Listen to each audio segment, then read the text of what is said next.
have unlocked the eternal link to internal source, the key of imagination, your admission, access to the enlightened dimension. A gateway at the junction of darkness and light, the place at which the chaos of our conditioned frame of mind give way to a life in constant flux, only to be mastered through vigilant discipline. Peaceful times may come, testing times may go. This is the ebb and flow. What's up, everybody? Welcome to the Ebb and Flow podcast. I'm your host, Eben Britton. Really excited for this guest today. I hope you guys are hanging in there. This is going to be a great conversation. We've got the man, Dr. Mike Hart, in the building. He is a cannabis enthusiast. He's very much an advocate for the plant and its uses from a medical standpoint. I very much appreciate his perspective. I first heard of Dr. Mike Hart on Joe Rogan's podcast, debating against this guy named Alex Berenson, who at the time was writing a book, building the case against marijuana. And I was really excited, and I felt very relieved to have a guy like Mike Hart on the opposing sideline there to debate against him and bring some true facts and reality to the cannabis issue. So, Mike, it's great to have you here, man. Thank you so much for joining me. Well, thank you so much for having me on, Eben. I'm really excited to get into it today, and really happy that you were offered me the appearance to come on here. So hopefully all our listeners get all the questions answered that they want. Absolutely, man. Absolutely.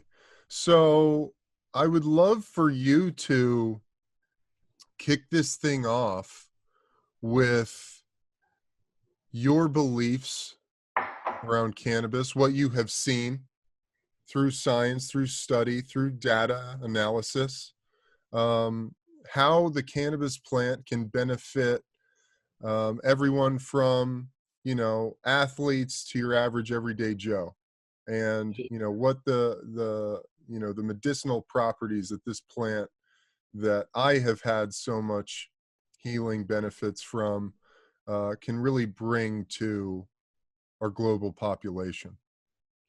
Yeah, so great question, and a lot of athletes, as you know, even are using cannabis. So, and they have used it, very, very successfully. The big reasons why a lot of the athletes are using cannabis, primarily, I would say, is sleep is probably the biggest one. A lot of athletes have really crazy schedules. Sometimes they have to train late at night. Sometimes you have to perform, late at night. And because of that, they have difficulty sleeping and recovering. So, with cannabis, a lot of athletes do find that they're sleeping better, and because they're sleeping better, they're able to recover better, and they can train again or harder, the following day. So, I think that's where one of the biggest benefits it is. But also too, a lot of athletes have a lot of chronic pain issues. So, cannabis can be effective for reducing pain. So, CBD can help with reducing inflammation, and then THC can really help because it provides a little bit of a dissociative effect. And because it provides that dissociative effect, people feel that, their mind isn't on the pain anymore. So they get really good relief. And then, lastly too, athletes, just like everyday people too, sometimes experience some anxiety, sometimes they're feeling low, depressed, it's kind of hard to train when you're feeling like that. When you give someone a little bit of cannabis, sometimes that anxiety and that depression can go away, and they can, start to train again. There's a lot of different reasons why athletes are using, cannabis these days, but those are probably the main ones. I love that description or that articulation of the power of THC and its dissociative effect, because so much of this conversation, people on the outside looking in go, well, you guys just want to get high. It's just about getting high for you guys. And I think it's so important to recognize through a medicinal lens, through a therapeutic lens, the effect that THC has, the very poignant effect it has as with that dissociative effect of sort of disconnecting the mind body connection of feeling pain, being entrapped in that pain, as well as, because for me in my football career, the THC aspect of it was very much a part of my the healing benefit I felt through my football career was very much towards that relieving depression, anxiety, and the stress of, playing at this elite level and having to come back day in and day out, even though my body is screaming for relief. And so being able to come home and use cannabis, I was able to disconnect from all of that day's work, that trauma that my physical and mental body had been put through for 12 plus hours of the football grind, and being able to come home and decompress with some cannabis, being able to now have a relationship with my family, being able to get some rest, without the constant stressors of preparation for the next day. And that would lead into better sleep and better recovery and waking up feeling fresh and ready to go the following day. So I love to hear you articulate that about, the very poignant and very real and very necessary position or effect of THC.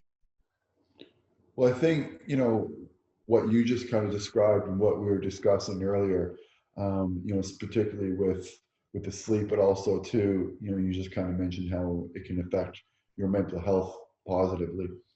It can, because you're doing that, and this is not necessarily even specific to, cannabis or THC, but once you get some relief, you're able to keep going. So it gets you motivated.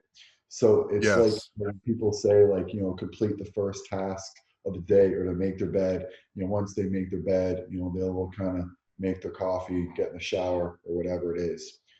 As an athlete, if you hit a period where, you can't recover because, you can't recover mentally just because of, mental health issues, or you can't recover, physically because you can't sleep at night.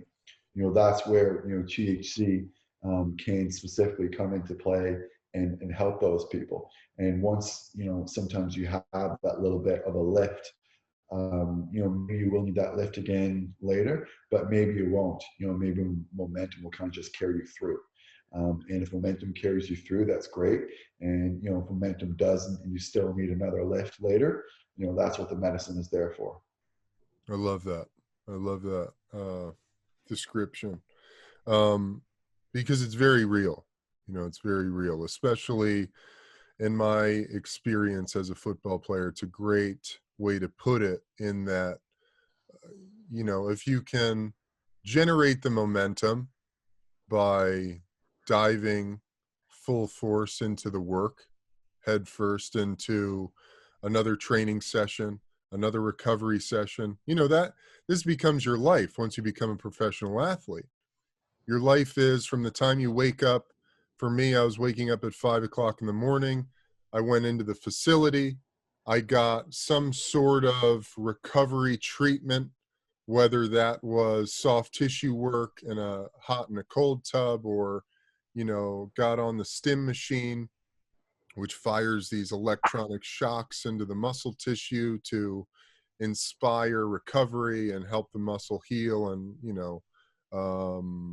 activate blood flow to a specific area.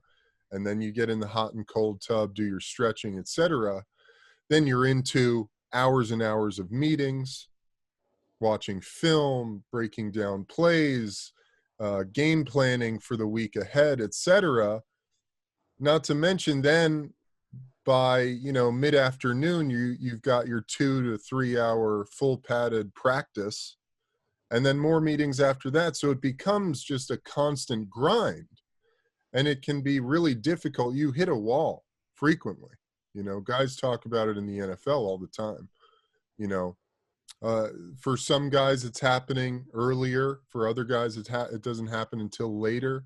As you get older and older in your career, you know, that's when substances become necessary, you know, for better or worse. Guys are taking on, you know, daily regimens of opioids, daily regimens of muscle relaxers, you know, just to be able to function, to get themselves onto the field, to be at their highest state. So why not, if you've got something natural that actually is decompressing your nervous system as cannabis does, to be able to have access to that and to be able to use that.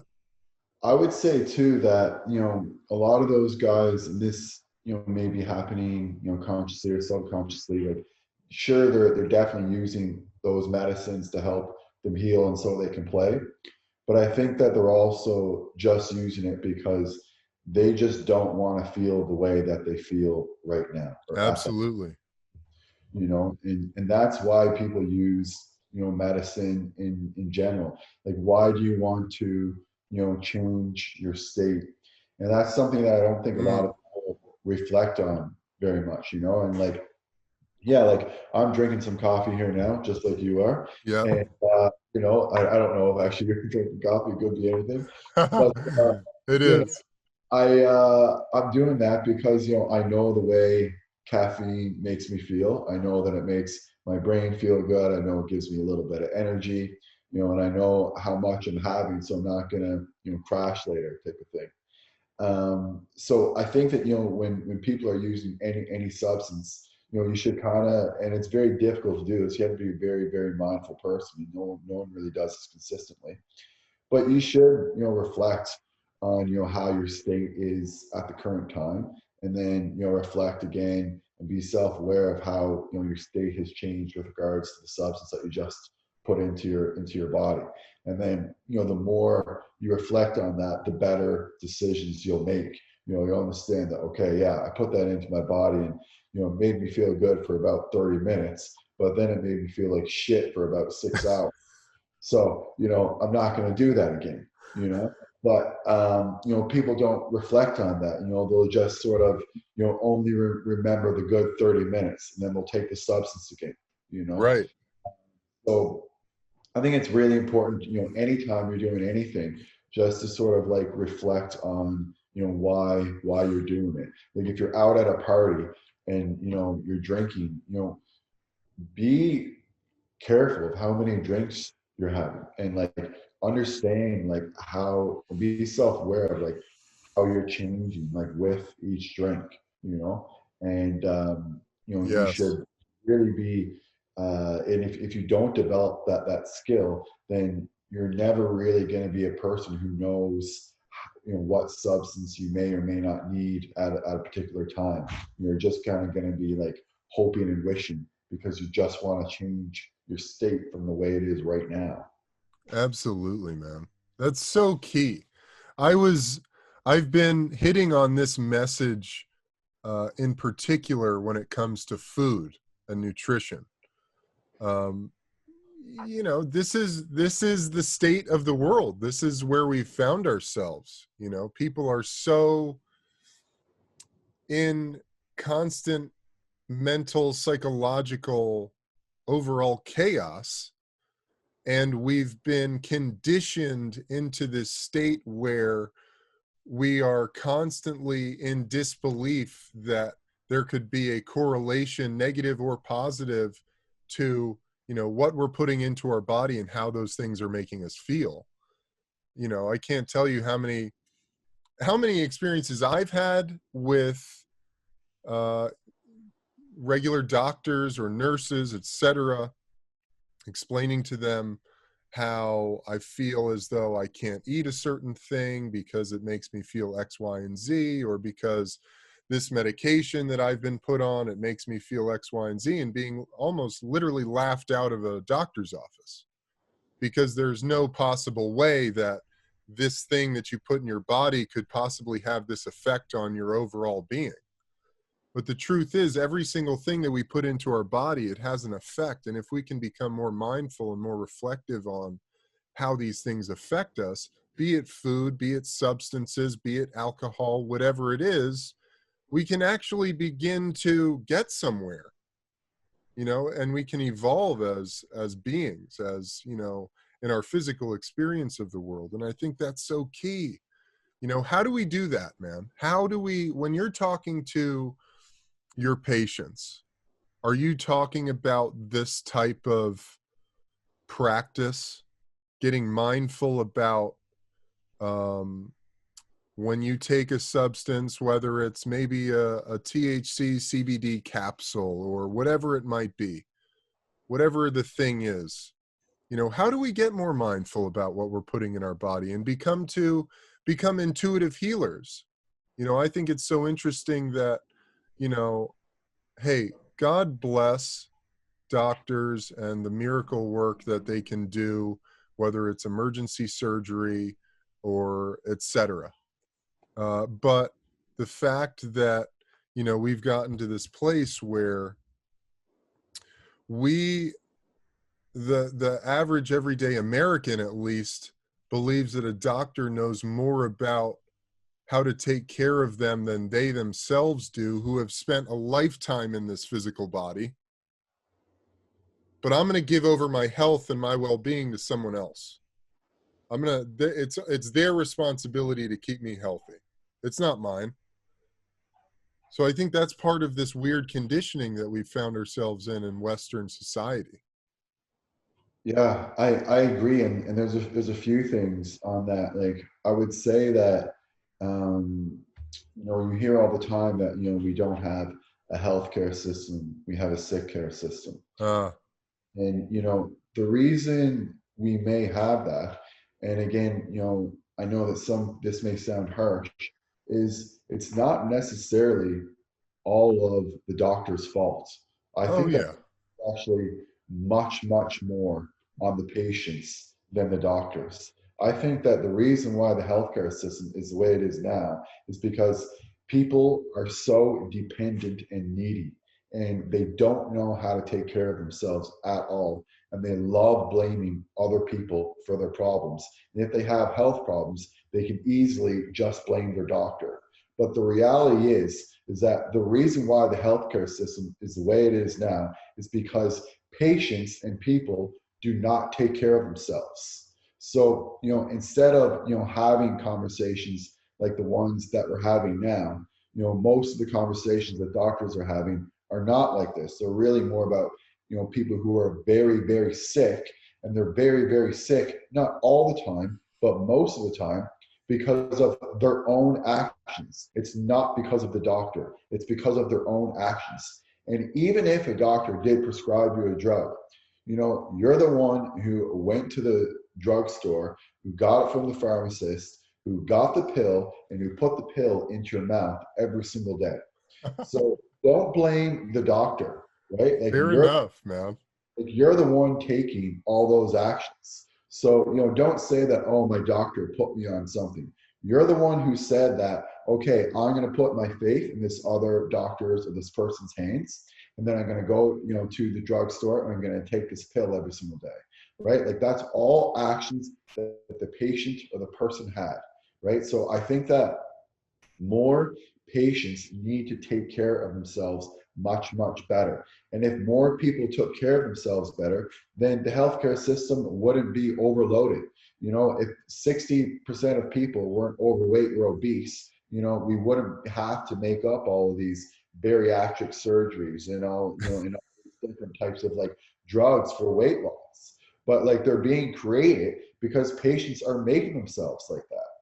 Right. So it's really, and I know that, you know, some people might think that I'm being harsh, but like, you know, No. I don't care Well, because oh, that like what I'm saying is accurate. I know that it's way more on the patients and less on the doctors. And I agree with you that, you know, I know how, you know, very few doctors have education on nutrition, but realistically, how many people would actually listen to doctors if they did have more education on nutrition? And how many of them would, listen and actually implement it? Like, there's a million different resources online right now that you can go find out anything about nutrition, and you can go do that and you can Yeah. apply it to your life. You don't have to go to a doctor to get all that advice. You can absolutely do it on your own. So, I encourage, all of your listeners and everyone listening to this to, take your health, into your own hands, so to speak, and try to make sure that you're doing everything you can in your own power to make sure that you're healthy. And then if you do that, the doctor is going to see that, and then you're going to have a much better relationship with your doctor when things do go wrong. I appreciate that, man. I appreciate that perspective very much. As a guy who, because I come from a family that's very holistically minded. I was blessed with parents who believed in food as medicine, exercise, drink plenty of water, use whatever natural means are available before going to a doctor to be prescribed some medication.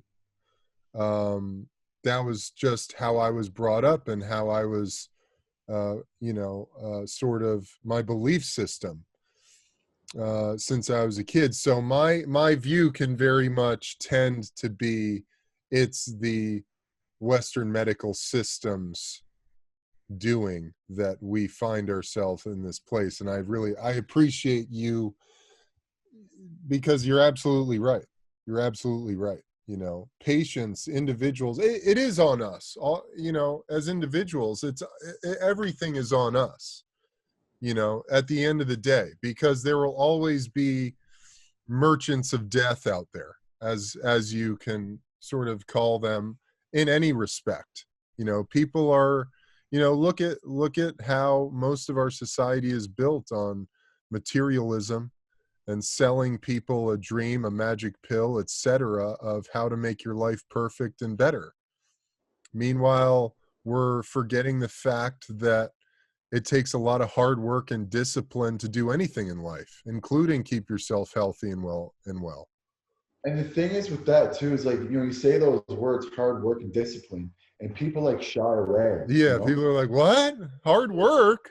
Hard work and discipline is awesome. It's going to make you feel way better. Like, if you're working hard and you're very disciplined, your life is going to be way better than if you're not working hard and if you're undisciplined.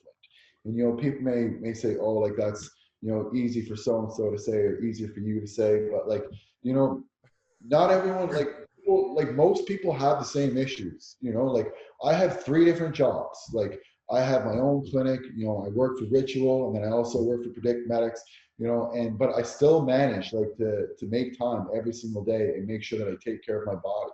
I still manage to make time and make sure that I take care of my mind.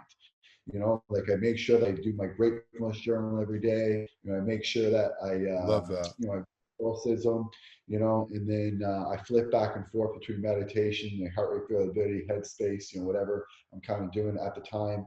I make sure I do that every day, and then I'm very, very careful with my energy and who I surround myself with, and I'm very intolerant to bad energy, so I don't I cut people out like pretty quickly if I feel that that energy around. So Love I'm it. those things all the time, and that's why I feel overall why I'm in a good state for the most part.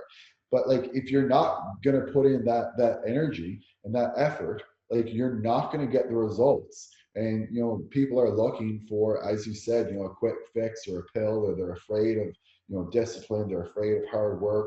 And we have to make, like, hard work and discipline things that people actually want to do, and they shouldn't sound like those words shouldn't make you cringe. They shouldn't make you feel uncomfortable. Like, they should motivate you to actually want to do that and put it into practice. And the more hard work that you do, the easier it is to do the hard work. It doesn't, that resistance comes down over time.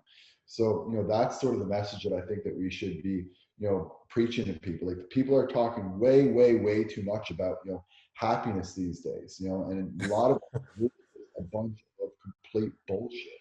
Like, stop trying to, like, be happy. Like, if you just work your ass off and you follow, like, your intellectual curiosity, whatever that is, then you'll end up just being happy. You Yeah. know, I've never in my life like woke up and be like, oh, I'm gonna, really try to be happy today. Like, I think that's completely insane and like completely counterintuitive It's and so abstract. completely dumb. Like, it's a beginner mindset, and like I think people need to get out of that. Like, what you want to do is, again, you want to follow your genuine intellectual curiosity. Like, find something that actually motivates you and go after that. And then don't even care about happiness. And then Yeah. that you be happy as a byproduct, because you'll be so happy with yourself, and your confidence will increase from doing all these things. Yeah. What is happiness? Yeah. What is that? What is happiness? So I'm really, Fleeting feeling.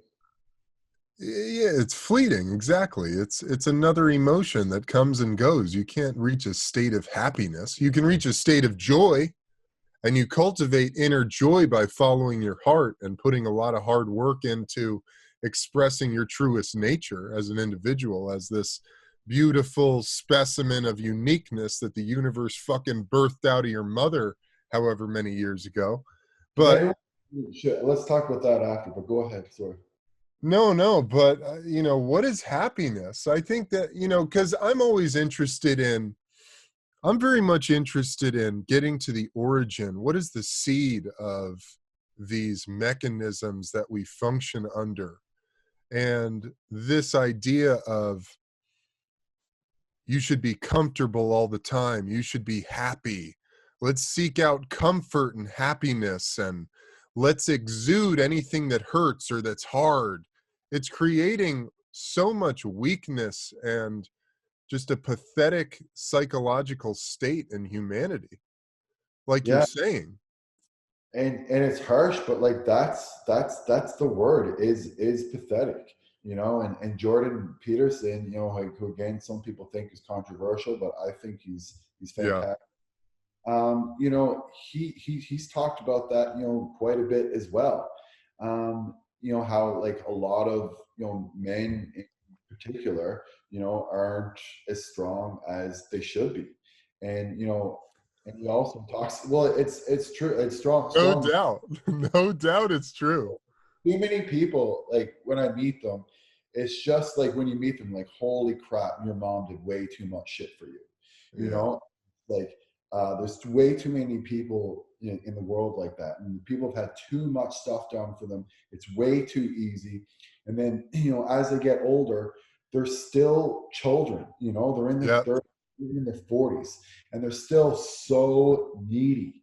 And that quality is really, really unattractive. Like, people are not going to want to be around you if you're like this super needy person, who needs like his mom around him all the time. Like, no one wants to be around that. So I think that we and it's okay too. Like, people knock on like shaming and stuff all the time, and I'm not saying that like shaming is always a good thing. Sometimes it's really bad, but like sometimes it's okay if someone like makes fun of you. Like, sometimes you Yeah. need, Yeah. and Fuck yeah. like like a couple of weeks ago, I was training with one of my friends, and he's a better striker than me for sure, and grappler. But I got beat up a little bit, right? That's okay. Like, that was good for me. Like, maybe I needed it that day, you Yeah. know. And I almost feel bad for people who have never been punched in the face before, because there's Yeah. people say, oh, that's kind of harsh. Well, I'll tell you what, being humble is very, very good for you, and there is nothing more humbling than getting punched in the face and Yeah. beaten down and beaten by another man. Getting And your ass kicked. meet like other people and be like, yeah, that guy's probably had his ass kicked before. Yeah, like, that guy's definitely never had his ass kicked before. Yeah. I can easily tell that, like, most of the times when I meet someone, So yeah, I mean, I think that we need to really get people to sort of, and for lack of a better word, to toughen up in a way. And I don't mean that in like this dominating toxic masculinity way, or whatever people want to call it. Like, Yeah. all I'm talking about is that become more self-aware and try to get better. Like if you're around, a certain type of guy, and that guy, for lack of a better word, makes you feel like a little bitch, then like you need to do something about that. Like you need to up your game. Like don't call, one of your friends who's also, 100 pounds overweight and have a conversation with them. And, basically you're just trying to get them to make you feel like your mom did when you were 6 years old. Like Yeah. do something about it, go to the gym, toughen up. And we don't have, too many people, out there saying that, we have too much coddling going on. So, hopefully, with more people, like yourselves, putting that message out there, you will have people, that will kind of toughen up and will be better. And, that works well for everybody. So it doesn't just work well for like the person, but it works well for people around them, because you want to lead by example, and everyone else around, getting better, getting stronger, getting fitter, then, you're going to want to do that too. Yeah. And like I even, would go as far as saying, like people are, I don't think it's actually going to happen, but like, I know that Rogan briefly mentioned that Jocko Willink, would run with Dwayne Johnson for presidency, right? So Rock would be president, he'd be vice president. And like, I can just tell you, like, and I guarantee I would tell you that like, if those two guys just became president, they did nothing. They didn't change any like food guidelines, nothing. Everyone would just want to be more like them just because it would like I guarantee you Americans would be in better shape. It's like, holy shit, man. Like, look at our president. That's our president. These bros are jacked. Like maybe I should, up my game here. Like I would do way more for nutrition and exercise than all of the other studies and whatever, all the other doctors and everything was doing. Like that's what would actually help way more. I love that, dude. I think you're right. You're right. Well, this conversation, it brings up something that it's surfaced many times for me in my head and in conversations, and in that, a person, an individual, whoever it is, male, female, etc., non-binary, whatever you want to say about, who the person is, where they come from, etc., an individual cannot reach its highest potential without facing adversity. 100%. Yeah. Never. It will never happen. Yeah. If you are one of these people, like you've so eloquently put it, who, was babied through your entire life and never had to do anything, and, your mom or dad brought you meals to your room so that you didn't have to come to the dinner table and eat with the family, etc. You were buried in, jacking off or fucking video games or whatever it is, and you never had to face adversity, and you continue to find yourself in adulthood in a state of perpetually seeking out comfort and safety and feeling good, you're never, ever, ever, ever gonna become the person you were brought into this world to be. You're gonna be a blob of shit that just consumes things in your static existence, and you will never ever do anything positive with your life, or and express your own uniqueness into the world. It just won't happen unless you face adversity and you have to overcome hardship. And that's with everything, and that's with even every person I enjoy talking to, and like even being around, have been through struggle, have been through a lot of hard shit in their life. And that's what makes you develop skills. Like that's what makes people attracted to you. Like no one respects someone who had it super easy and just drinks all the time and is treats other people poorly. People respect someone who has gone through something and can still show love to others, because that's what happens too. Is some people, because we're all born naive and we're all born innocent, and some people when they get screwed over, whatever you want to call it. And like they'll lose that naivete, which is great, so they're no longer naive. But also sometimes too, they lose that like childhood innocence. Yeah. And when you lose that childhood innocence, you lose all your kind of like playfulness, Yeah. kind of being fun and being silly, and those silly jokes you make with your your friends, your girlfriends, or whoever it is. So because of that, I think that a lot of people, when they do become a little bit hardened, sometimes they can also lose that type of innocence, and then they lose that playfulness. And when you lose that, you also can become very, very unhappy and sort of rigid and very Yes.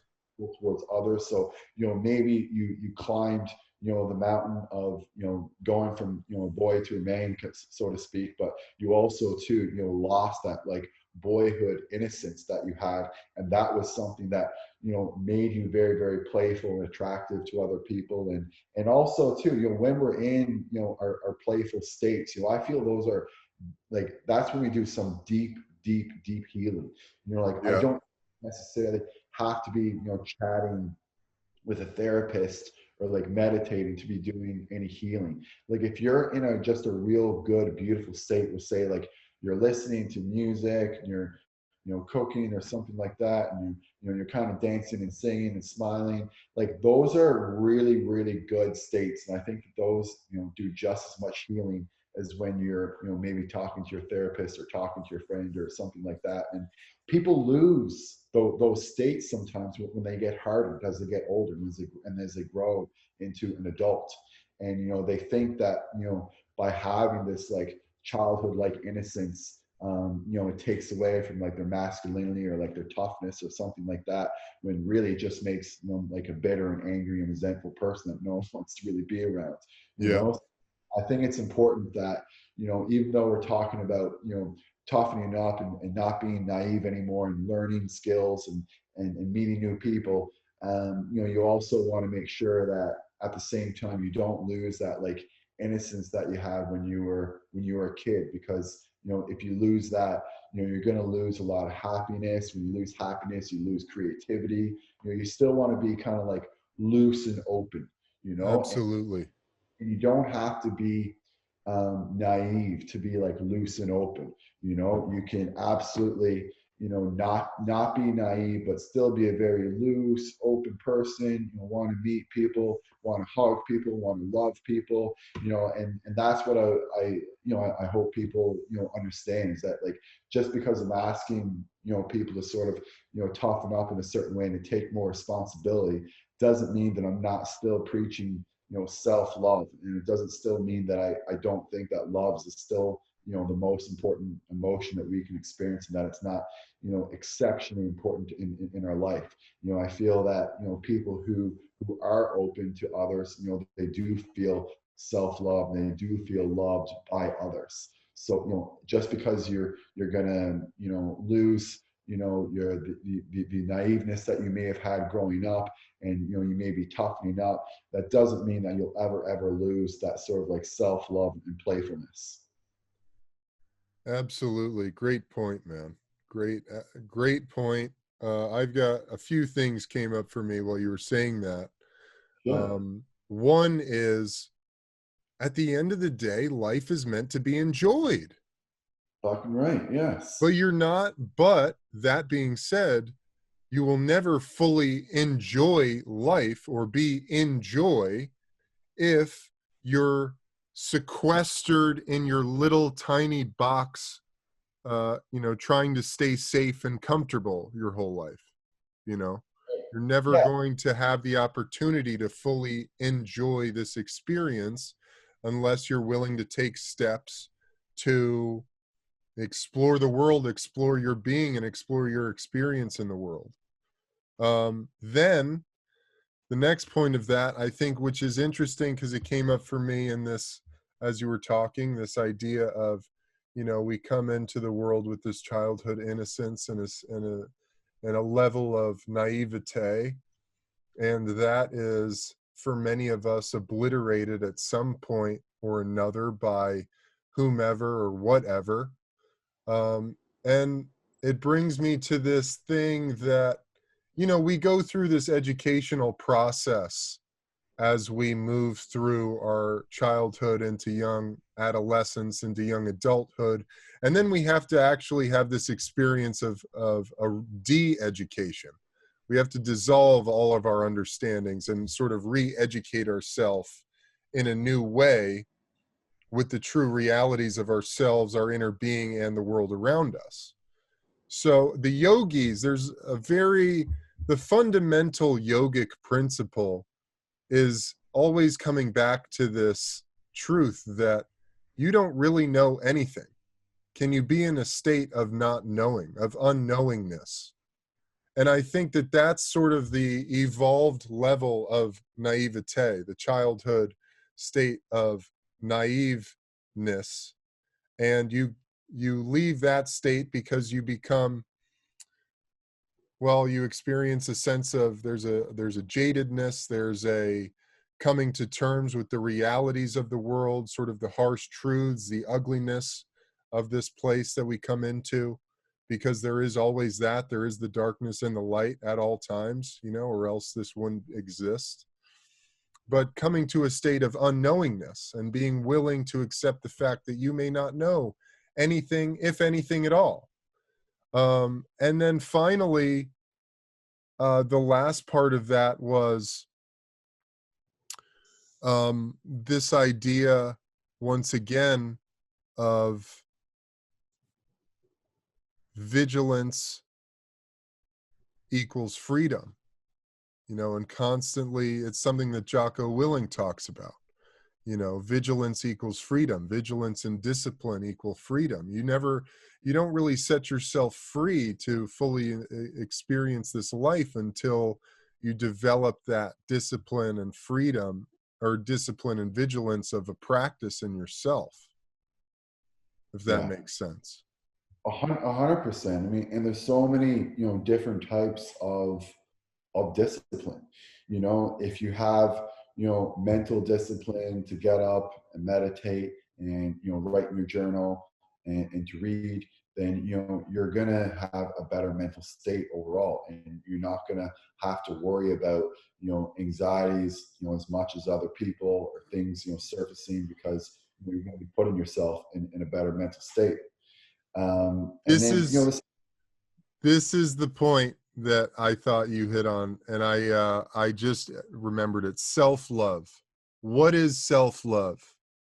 You know, when you say the word self-love, this is not talking about, is it self-love to sleep in and the first thing you do when you wake up is you look at your phone and you scroll through Instagram, and then you go, you know, eat a stack of pancakes, and, you know, you sit yourself down in front of the TV and just start watching Netflix all day, and you get really comfy and you order all your shit? Is that self-love? Or is self-love really doing the things you know you need to do, having the discipline and the vigilance to cultivate self-love with the practices that actually energize you and create that sense of inner love and inner joy? I have a real kind of like simple definition of self-love. And self-love is when you have the ability and fortitude to do the things that you know are good for you. I love that. I love that. People who don't have any self-love, they don't do anything that's good for them.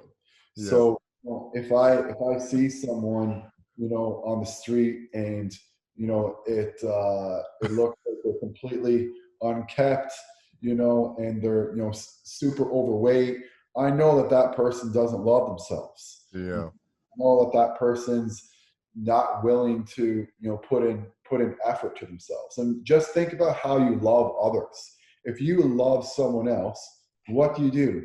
You put in effort to them. You tell them that, like, you should take care of your body, you should take care of your mind, you know, you should meditate, you should do all these things that we know that, you know, we should really all be doing. You know, we all know these things. But, you know, if you're someone who's not doing that, you know, to me that is reflection of self-hate. You know, Yes. don't, like, it's like if I see you and, like, you know, your fingernails are 3 inches long Yeah. and looks like, you know, you haven't, you know, gotten a haircut or, you know, taken care of like, you know, your hair in like 3 years. I know that, like, you know, you probably don't like yourself. Like, you don't think you're worth it. Like, you Right. don't worth it to do that.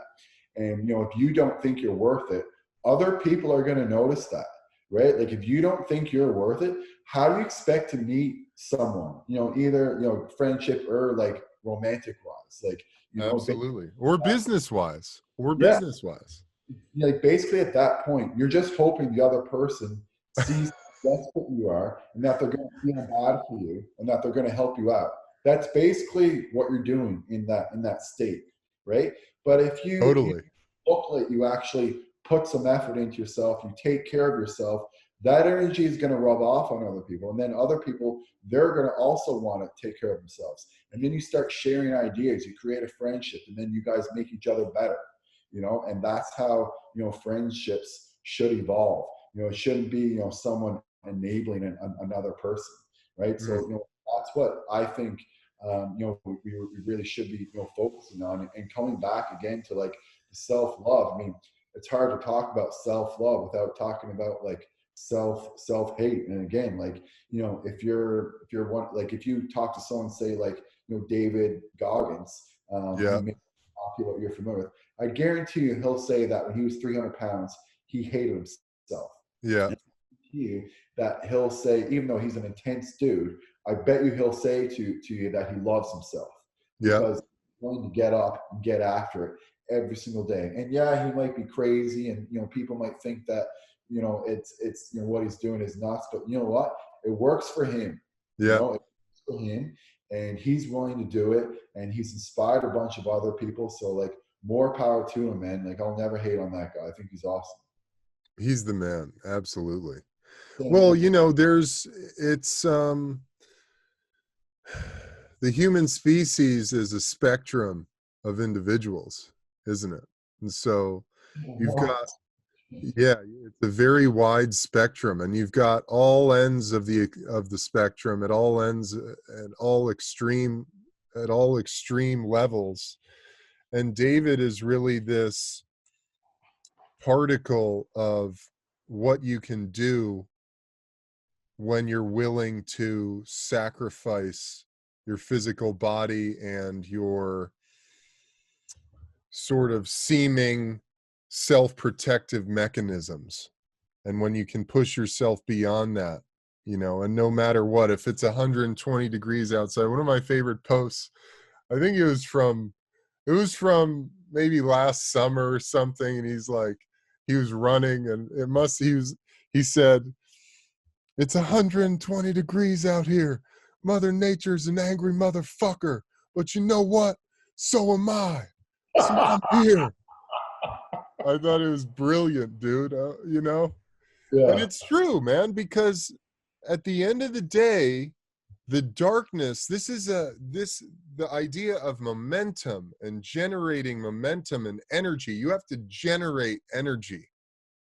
Darkness and resistance are unrelenting. Gravity, it's constantly pulling you down. It's constantly pulling you somewhere else. You have to create it. You have to generate it through your own will, you Yeah. know, and through your own physical practice, physical and mental, you know. Our mind and our body are just this vehicle for our spirit to move through life, you know. And so, and I talked about this on a post I did earlier, our brain is the most magnificent computer the universe has ever created. And it's about, what are you programming your mind with? Because whatever you program your mind with, all the trillions of cells that your physical body is made up of, they're going to start enacting that programming. And whether it's, I'm not good enough, or I'm fucking the best there ever was, your cells are going to act accordingly, you know. And that's a truth that many people are very reluctant to accept, because we're all just praying for someone else Please take the pain away. Take responsibility for my life. Please, somebody come save me. Yeah, and that's never ever gonna happen. And I Never. think like that's why a lot of friendships and also like romantic relationships I think fail too. Is like they think that someone else should be responsible for their happiness, and Yes, that's insane. Like it is that's insane. insane. And that's really really selfish to put on another person. That like someone else like should be making you happy. Like that's Yeah. ridiculous. I like everyone, as you said, and the only way to be happy is to generate your own happiness. And like we talked about earlier, it's not something like, oh, I'm gonna like try to be happy today. Yeah. Like saying like what you have to do is like just we talked about earlier is you have to go through struggle, and you have to find something that you're genuinely interested in. And like that doesn't necessarily mean that like if that like you have to have like this crazy job. That I'm not necessarily saying that like if Yeah. you're a female and you really really want to have kids, and you really want to dedicate your life to them, and that's it. That's fantastic. That's an unreal vocation to have. You're going to Amazing. Yeah. making other people much much better, and you're going to be doing exactly what you want to do and what you feel called to do. That's incredible. So more power to those people, um, for doing that, because they're doing exactly what they want to do. And that's what we need. We need more people doing exactly what they want to do, not what other people are telling them what's going to make them happy. You need to figure out what's going to make you happy yourself. So you need to try and fail, and then after a few times, you're going to find something eventually that makes you happy. And maybe that thing won't make you happy for forever. Then you're going to have to try and fail again, and then eventually you'll find something else. And that's when you have happiness, and that's when you find contentment, and that's when you find confidence in yourself, and when you kind of stop searching for others, and you start searching within, because you have all the answers within you. And I don't mean that like we shouldn't be listening to other people, or we shouldn't be listening to other podcasts or reading books. Like I'm constantly listening to podcasts Absolutely. every single day. But at the same time too, if I feel in my tuition that like I know something better, I'm going to act on that. And the other point that you made earlier too, and you said that like basically like we're all born different. Like the experiences that you've had, Yes. experiences I've had in my life are completely different.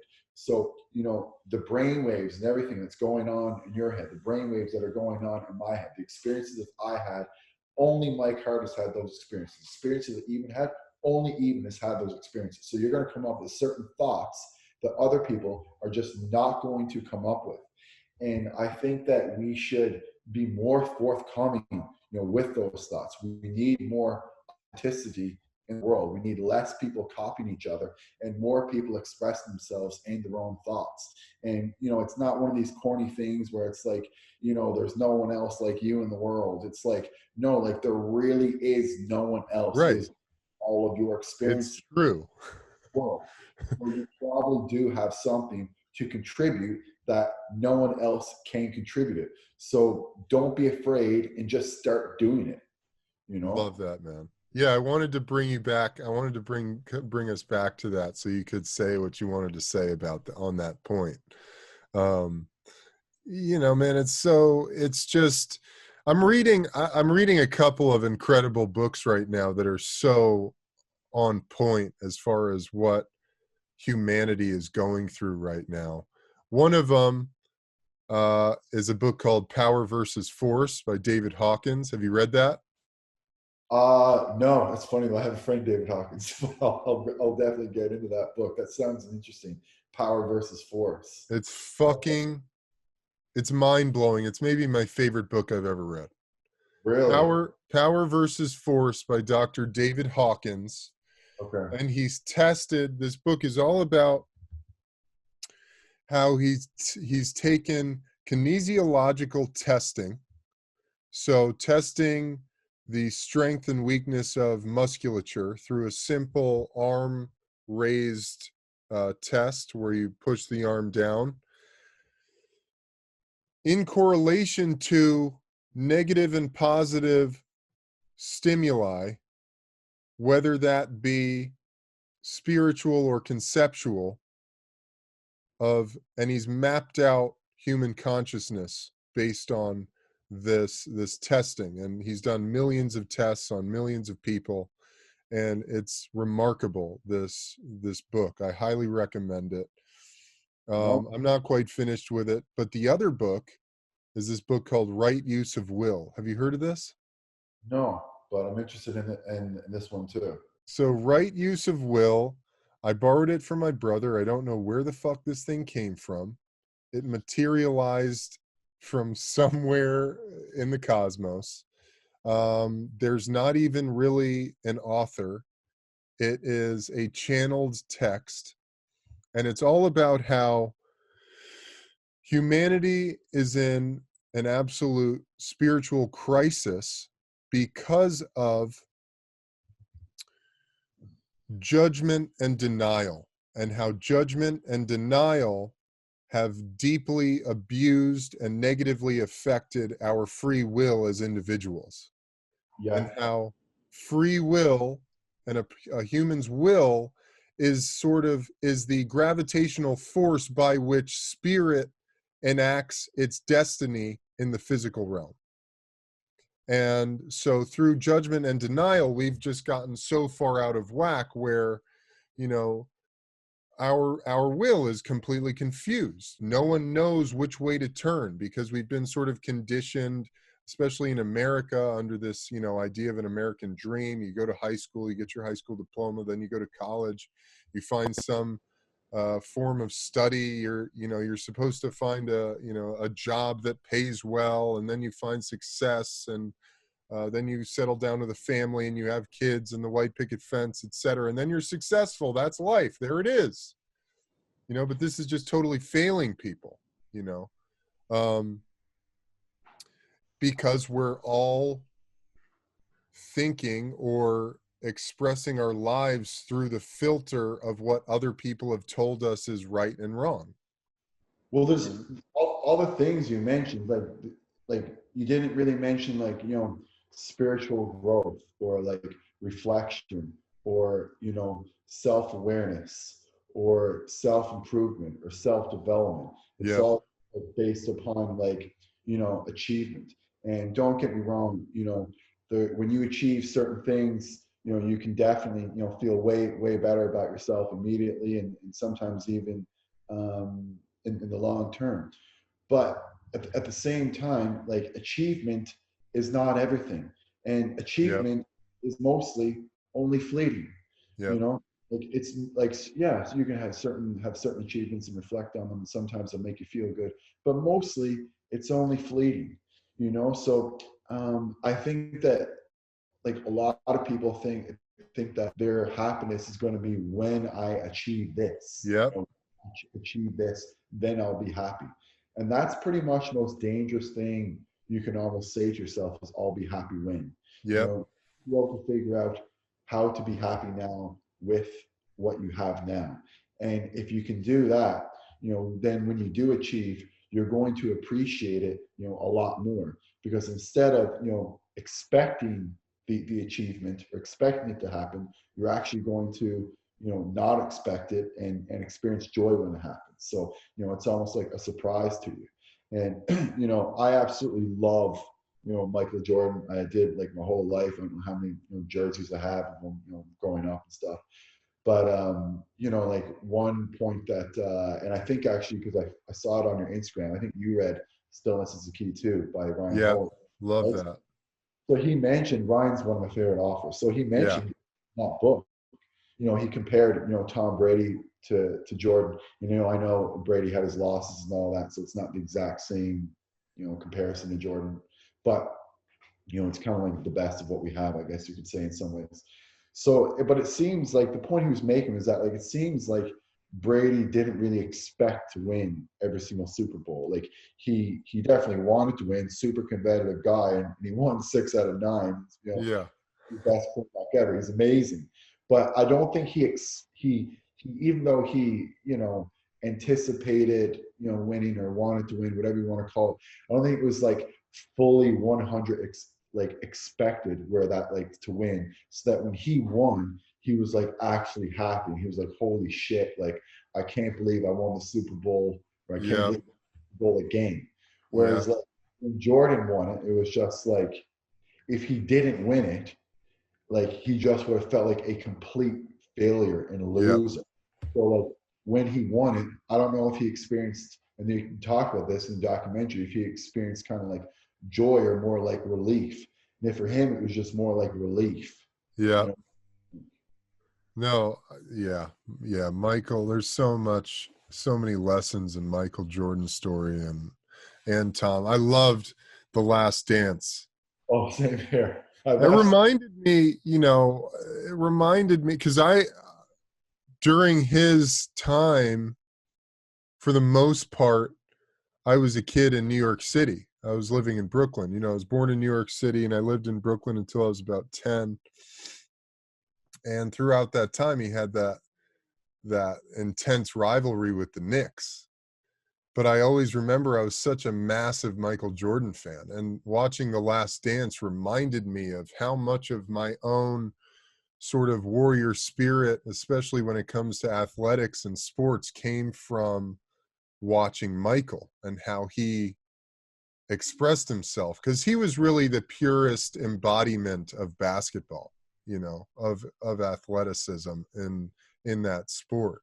He was so pure, and it was just everything. And reading that book, Stillness is the Key, I sort of gained a lot of compassion for Michael, because it seems like, I don't know obviously now where he's at, but it seems like he has a lot of healing to do in many ways, to release himself of some expectation that he still didn't do enough. Because at the end of that documentary, I think he even says, if they had kept us together, we could have gotten another one. Yeah, he did. And it's just like, dude, I mean, you're the greatest ever, man. Like, to me, no doubt about it. Me Number too. one, I, greatest basketball player of all time, to me too. I definitely put Kobe and LeBron 2 and 3, and he's by far number one for me. Yeah, he was just so pure. He created, so one of the things that they talk about in Power versus Force, humans throughout history, and I'm sure you got to roll to your next thing here pretty soon, but I feel like this is a pretty interesting, you'll find this interesting. There are energy fields that we function in, within and without. And there's one in particular, called M fields. An M field is morphogenetic field, which is basically a human establishes an M field when they create a new level of expectation. So the 4-minute mile is one of those M fields that was created. Because up until, I forget the guy who ran the first 4-minute mile, but it was believed that it was an impossibility of human athleticism to run a 4-minute mile. But then this guy did it. He ran a 4-minute mile. And then after him, tons of guys started running a 4-minute mile. And he created this M field. And so Michael really created this M field where you could be more than a basketball player. You could be a superstar in this field, but he wasn't doing it for the shoe deals. He wasn't doing it for the celebrity. Michael was playing basketball and wanted to be great simply for the fact that he wanted to be the greatest basketball player of all time. And if we don't all have to set our own standards, but in some sense, if we all could be you know, obsessed with setting our own standards of our own inner truth, whatever that might be, to the greatest extent of our abilities, maybe we can just raise, you know, each of us can get into our own state of, you know, doing as much as we can to make this place as great as it possibly can be. Yeah, I think that the more that people work on themselves, and the more that they improve their overall mental state, the more connections they'll be able to make with other people, and the more people they'll be able to help, and the more they'll be leveling up other people. Because, Yes. like we kind of said, if you surround yourself with people who are basically just going to tell you that things are okay, and you're okay when things really aren't okay. And believe me, there's plenty of people out there that will cry and sob with you and tell you that everything's okay, even though they're definitely not. But Hey, and there's nothing wrong with crying and sobbing at times yeah, it's nothing wrong with crying and sobbing either. after you get back on your horse. Yes, exactly. Crying and sobbing, and then you stay in that state, then that's bad. But Yes. you have a pattern where, like, you cry and sob, and then that after you cry and sob, you're gonna get back on your horse. Then go for it. Do whatever kind of like works for you. And I'm not saying that there's not a time to like reflect, and to almost like experience like sadness. Yeah. Yep. I was here yesterday or there, a week ago, whenever it was, and this person kind of made me feel this way. When you take that in, and and you feel those emotions, even though they're bad emotions, it's teaching you something. It's teaching you that, like, okay, I don't like being around that type of energy.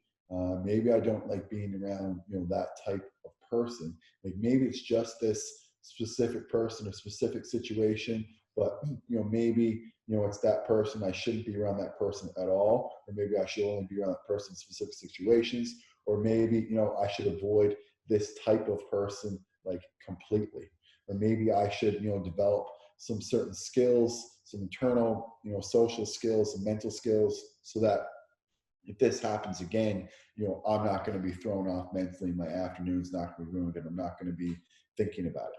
So again, I'm not saying that all of your states should be perfect all the time. I'm saying, like, when you do experience these emotions, like of sadness, when you reflect, and maybe, like you said, like you even have emotion come out and you start to cry. Well, then remember, how you felt in that moment. Remember why you felt how you felt in that moment, and then make some type of plan. That's the most important part, so that you have something to do, some type of action to take, so that that's not going to happen again.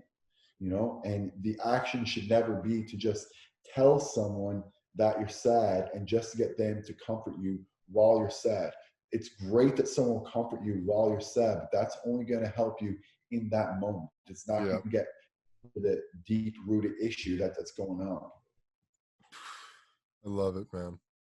Great words to end on there. Well, that's all I got for today anyway. So let's end her there. Nice, man. Well, let everybody, before we head out of here, just let everybody know where they can follow you, where they can find more information, etc. You got some great stuff going on, dude. 420. I don't know. 420. Just turned 421. It's all good. But yeah, how you can follow me. So Mike Hart, md.com is my website, but I'm on all socials at Dr. Mike Hart. So I'm on Instagram, Facebook, LinkedIn, Twitter, and it's DRMIKEHART. Awesome, brother. Thanks so much for having me on. Even, hopefully all your listeners enjoyed it, and if they have any comments, questions, feedback, I'd be happy to address those next time we do this. Absolutely, man. Hey, Mike, I appreciate it so much. Thank you for joining me. This was awesome. I really appreciated it. And thank you guys all out there for listening and supporting this podcast. I greatly appreciate that as well. Until next time, I'm Eben Britton. This is the Ebb and Flow podcast, and I'm out of here. Peace.